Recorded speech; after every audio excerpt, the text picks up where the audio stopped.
Om Swastiastu, perkenalkan kami dari SGD A1 akan mempresentasikan hasil student project kami yang berjudul Neuroanatomy of Balance and Posture. Adapun hal yang akan kami bahas dalam presentasi ini adalah sebagai berikut. Tubuh manusia merupakan suatu sistem yang kompleks yang secara vital harus mampu mempertahankan keseimbangan dan postur untuk menjalankan fungsi sehari-hari, seperti bergerak dan berjalan, dan lainnya juga. Kemampuan fundamental ini bukan hanya penting untuk mobilitas semata, tetapi sangat krusial dalam pencegahan cedera akibat jatuh, khususnya pada populasi rentan seperti lansia. Sistem keseimbangan diatur melalui kolaborasi rumit dari sistem saraf pusat sebagai pusat kendali, sistem vestibular untuk orientasi kepala serta penglihatan, dan sistem muskuloskeletal. Strukturnya didukung oleh neuroanatomi presisi, termasuk nukleus vestibular dan cerebellum yang bekerja secara sinergis. Gangguan pada sistem kompleks ini menimbulkan konsekuensi yang serius. Defisit keseimbangan merupakan prediktor kuat terjadinya jatuh yang dapat berujung pada cedera yang fatal, bahkan kematian, terutama pada lansia. Kondisi ini juga berdampak negatif pada kualitas hidup dan memicu fear of falling. Oleh karena itu, pemahaman mendalam mengenai neuroanatomi yang mendasari sistem keseimbangan menjadi esensial dalam upaya pencegahan dan penanganan klinis. Keseimbangan adalah kemampuan individu untuk mengatur gerakan tubuh. Terdapat dua kategori keseimbangan, yaitu keseimbangan statis yang berdefinisi situasi di mana seseorang menjaga keseimbangan tanpa melakukan gerakan. Yang kedua yaitu keseimbangan dinamis, berdefinisi sebagai keadaan di mana seseorang menjaga keseimbangan dengan menggunakan kontrol tubuh. Lalu selanjutnya yaitu definisi postur. Postur adalah sebuah posisi untuk menjaga tubuh ketika sedang beraktivitas. Postur fisik dianggap normal ketika dapat keselarasan antara tubuh dan otot di sekitarnya. Lalu, apa yang menjadi hubungan antara keseimbangan dan postur dalam aktivitas sehari-hari? Postur dan keseimbangan adalah dua aspek yang saling berkaitan. Dengan kondisi postur yang buruk atau terjadi perubahan postur seperti kifosis, lordosis, dan skoliosis akan mengurangi kemampuan seseorang dalam menjaga keseimbangan. Selain faktor postur tubuh yang buruk dan kelainan pada postur tubuh, berkurangnya keseimbangan turut disebabkan karena aktivitas fisik yang tidak sesuai dengan indeks massa tubuh. Baik, selanjutnya saya akan menjelaskan mengenai peran sistem saraf pusat dalam mempertahankan keseimbangan tubuh. Keseimbangan atau stabilitas postural merupakan hasil kerjasama dari tiga sistem sensorik utama, yaitu visual, vestibular, dan somatosensorik. Sistem visual memberikan informasi mengenai orientasi tubuh terhadap lingkungan. Kemudian sistem vestibular yang terletak di telinga dalam berfungsi mendeteksi gerakan serta posisi kepala dan berperan penting dalam refleks stabilisasi pandangan maupun postur. Sementara itu, sistem somatosensorik itu memberikan informasi dari reseptor kulit, otot, dan sendi terkait posisi serta gerakan tubuh. Jadi otak itu tidak memproses ketiga sistem sensorik ini secara terpisah, melainkan mengintegrasikannya secara dinamis sesuai dengan konteks dan kondisi lingkungan. Proses integrasi ini terjadi terutama di batang otak dan juga di cerebellum. Nukleus vestibular di batang otak berperan sebagai pusat utama yang menerima input dari ketiga sistem sensorik serta memproses potensi konflik sensorik. Misalnya itu ketika terjadi ketidaksesuaian antara visual dan juga vestibular. Selanjutnya, cerebellum berfungsi sebagai modulator, menyempurnakan kontrol motorik dengan membandingkan gerakan niatnya dan juga hasil aktual gerakan. Setelah proses integrasi selesai, sistem saraf pusat akan mengirimkan sinyal efferent melalui traktus vestibulospinal dan reticulospinal untuk mengaktifkan otot postural. Hal tersebut yang menghasilkan penyesuaian postur yang cepat dan otomatis, sehingga gangguan keseimbangan itu dapat diatasi. Selain itu, ada juga konsep neuroplastisitas yang menjadi kunci adaptasi jangka panjang. Jadi ketika salah satu sistem sensorik terganggu, otak mampu menyesuaikan diri dengan meningkatkan ketergantungan pada sistem lainnya. Mekanisme tersebut yang mendasari proses rehabilitasi vestibular dan pelatihan keseimbangan. Terima kasih. Baik, sebelumnya perkenalkan, saya Komang Yadurani dengan 3 digit yang akhir 069. Di sini saya akan menjelaskan terkait hubungan dari keseimbangan dengan sistem saraf tepi. Nah, jadi sistem saraf tepi itu meliputi semua struktur di luar otak dan sumsum tulang belakang, termasuk saraf kranial, spinal, dan juga sambungan neuromuskular, yang dibagi menjadi jalur somatik serta jalur otonom. Nah, jalur sensorik itu mengumpulkan informasi proprioseptif dari mekanoreseptor otot, tendon, kapsul sendi, dan sistem vestibular yang mengukur panjang atau ketegangan otot, sudut sendi, beban, serta gerak dan posisi kepala. Kemudian, informasi eferen ini dikirim ke sumsum dan otak untuk diintegrasi lalu menghasilkan output motorik melalui neuron alfa dan gamma. Sehingga tercipta refleks sensor motorik cepat seperti refleks regangan yang terjadi sekitar 50 milisecond, yang dibanding dengan respons sadar itu lebih dari 150 milisecond, yang juga ditopang oleh interneuron penghambat untuk stabilisasi tonus. Integrasi oleh sirkuit spinal dan cerebellum ini memungkinkan penyesuaian pola aktivitas otot yang berbasis umpan balik, sehingga saraf tepi secara terus-menerus dan otomatis itu menjaga keseimbangan statik maupun dinamik dari tubuh. Struktur neuroanatomi terkait keseimbangan. Yang pertama, cerebellum atau otak kecil. Terletak di fossa cranial posterior, berada tepat di bawah lobus occipital cerebrum, terpisah oleh jaringan ikat tebal yang disebut tentorium cerebelli. Bagian tertua dari otak kecil yaitu vestibulus cerebellum, yang berhubungan dengan keseimbangan dan terhubung dengan telinga bagian dalam dan sistem garis lateral. Secara anatomis, vestibulus cerebellum terdiri dari lobus floculonodular, sepasang struktur lateral yang disebut flocculus, dan nodulus sebagai bagian dari struktur tengah. Area ini dihubungkan oleh peduncle cerebellum inferior dan terletak di permukaan posterior inferior cerebellum.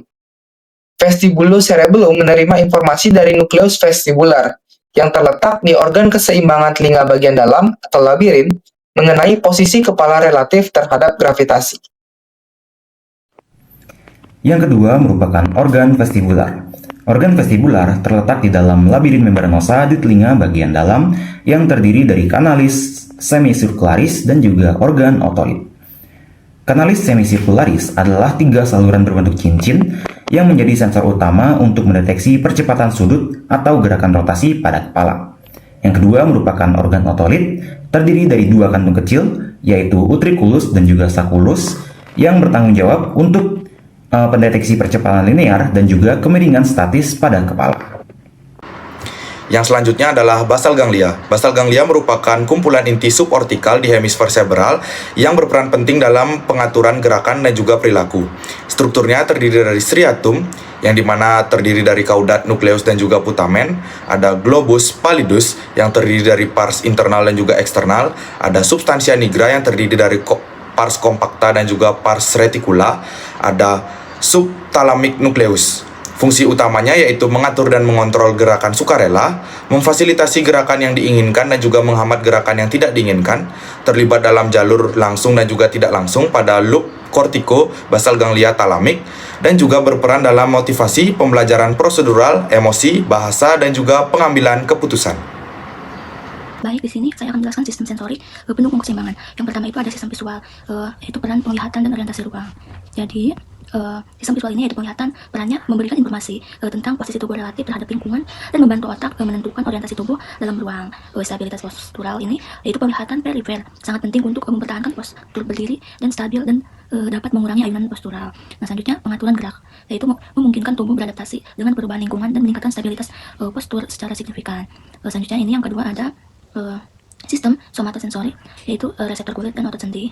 Baik, yang pertama itu ada sistem ini mendeteksi sensasi seperti sentuhan, suhu, dan proprioception atau posisi tubuh terhadap 3 subsistem utama. Yang pertama itu ada eksteroseptif, yaitu bertanggung jawab atas sensasi dari lingkungan eksternal melalui reseptor di kulit. Contohnya badan Pacini, ujung Ruffini, badan Meissner, badan Merkel. Nah, selanjutnya ada proprioceptif, yaitu memonitor informasi tentang posisi dan pergerakan tubuh dari reseptor di otot sendi dan organ keseimbangan yang vital untuk postur dan keseimbangan. Selanjutnya ada interoseptif, yaitu kemampuan merasakan dan menafsirkan sinyal-sinyal internal dari organ dalam. Contohnya ini kayak detak jantung, lapar, kayak pentingnya untuk memahami kebutuhan tubuh. Selanjutnya ini yang terakhir itu ada interaksi antar sistem dalam mempertahankan postur.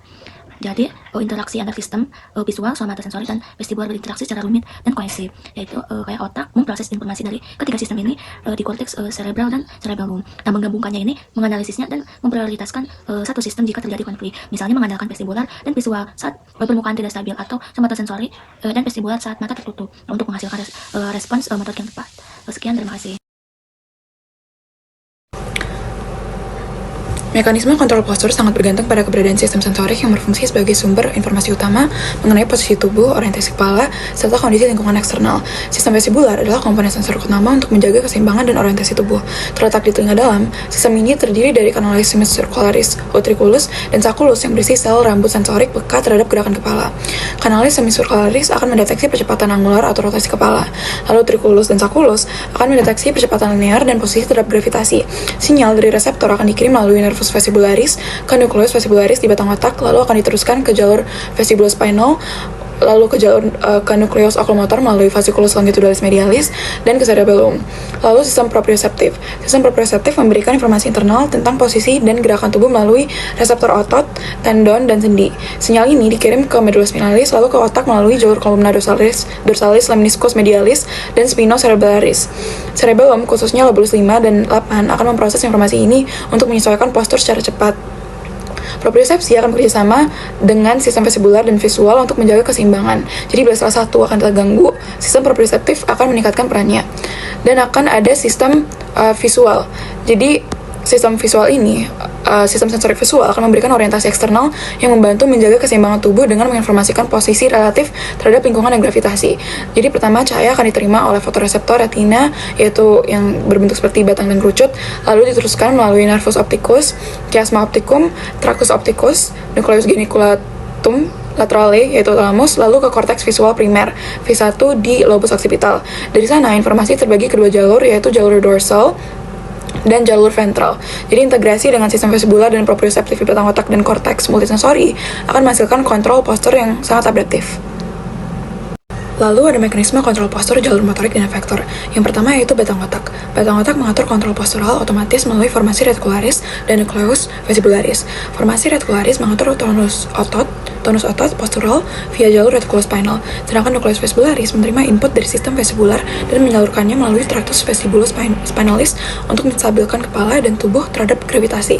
Integrasi kedua sistem ini menghasilkan refleks postural cepat tanpa keterlibatan kesadaran kortikal. Lalu selanjutnya ada tractus vestibulospinalis dan reticulospinalis. Tractus vestibulospinalis dan reticulospinalis merupakan dua jalur utama batang otak yang mengatur postur tubuh. Tractus vestibulospinalis berasal dari nucleus vestibularis, meningkatkan tonus otot ekstensor dan menstabilkan kepala serta tubuh terhadap gravitasi. Sementara itu, tractus reticulospinalis yang berasal dari formasi reticularis pontine dan medullaris mengatur tonus otot aksial dan proximal untuk menjaga stabilitas selama gerakan. Keduanya juga berperan dalam anticipatory postural adjustments atau APA, yakni aktivasi otot postural sebelum gerakan ekstremitas untuk menyeimbangkan pergeseran pusat gravitasi.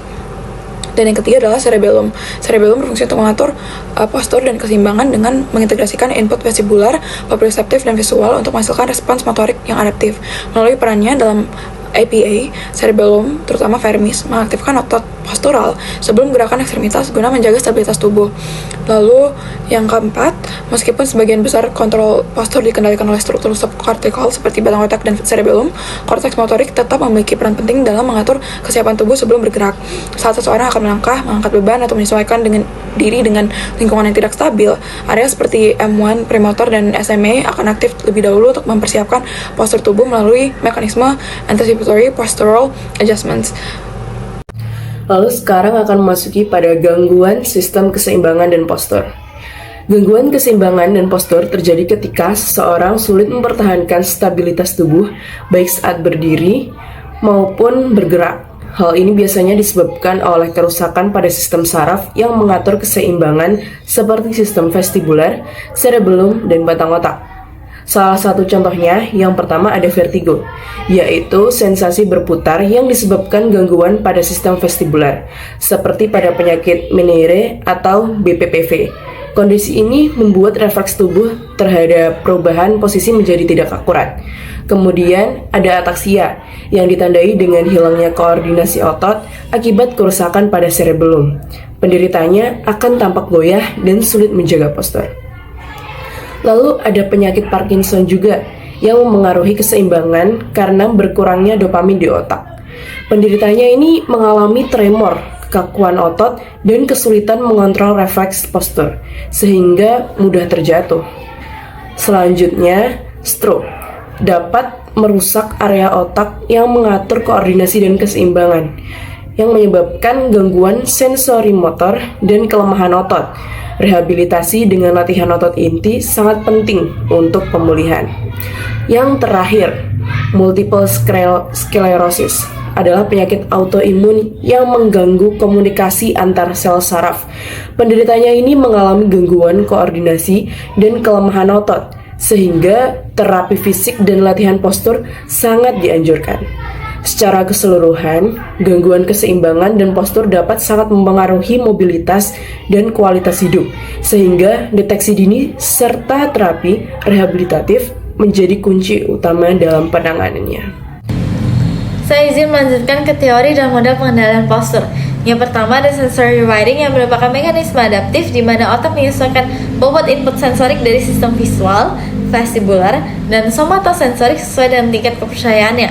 Misalnya, ketika penglihatan kita terganggu karena cahaya redup, otak akan meningkatkan peran input vestibular dan somatosensorik untuk menjaga keseimbangan. Proses ini penting terutama pada lingkungan yang berubah-ubah atau pada individu dengan faktor risiko jatuh seperti lansia dan penderita gangguan syaraf. Yang kedua, konsep internal models dan peran cerebellum yang menjelaskan bahwa otak memiliki sistem prediksi internal yang membantu menghasilkan respon postural secara proaktif atau feed forward. Cerebellum berperan utama dalam membangun dan menyesuaikan model ini, sehingga jika terjadi kerusakan, seseorang akan kesulitan melakukan koreksi postural yang tepat. Dengan kata lain, cerebellum bertindak sebagai pengatur keseimbangan antara respon reaktif dan preaktif. Dan yang ketiga, teori optimal feedback control yang menyatakan bahwa sistem syaraf memiliki strategi motorik paling efisien dengan menyeimbangkan antara energi, akurasi, dan stabilitas. Strategi ini berubah sesuai besar kecilnya gangguan. Seperti pada gangguan kecil digunakan pada ankle strategy, sedangkan pada gangguan besar digunakan pada hip strategy dan stepping strategy. Sekian dari saya, terima kasih. Nah, berdasarkan pembahasan tersebut dapat disimpulkan bahwa keseimbangan dan juga postur tubuh manusia itu merupakan hasil kerjasama yang sangat kompleks antara sistem saraf, sistem sensorik, dan juga sistem motorik.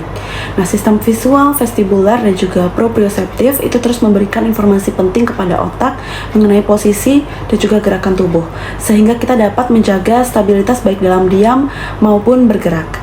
Struktur otak seperti cerebellum, batang otak, dan juga korteks motorik itu berperan penting dalam mengatur koordinasi gerakan serta melakukan penyesuaian postural yang dibutuhkan oleh tubuh. Seluruh sistem ini itu bekerja secara terintegrasi dan juga dinamis sehingga tubuh kita itu mampu untuk beradaptasi terhadap perubahan lingkungan, posisi, maupun gangguan yang mungkin terjadi. Oleh karena itu, topik yang kami angkat dengan judul Neuroanatomy of Balance and Posture itu menggambarkan betapa pentingnya peran otak dan juga sistem saraf dalam mempertahankan postur yang stabil dan juga gerakan yang efisien dalam kehidupan sehari-hari. Sebagai saran, kami menitikkan pada upaya pencegahan gangguan keseimbangan dan juga postur sebaiknya dilakukan sedini mungkin, terutama pada kelompok-kelompok rentan seperti lansia atau pada pasien-pasien dengan gangguan neurologi. Langkah-langkah yang bisa diambil misalnya seperti melalui latihan postural, stimulasi sensorik, atau penguatan otot-otot postural agar tubuh tetap stabil.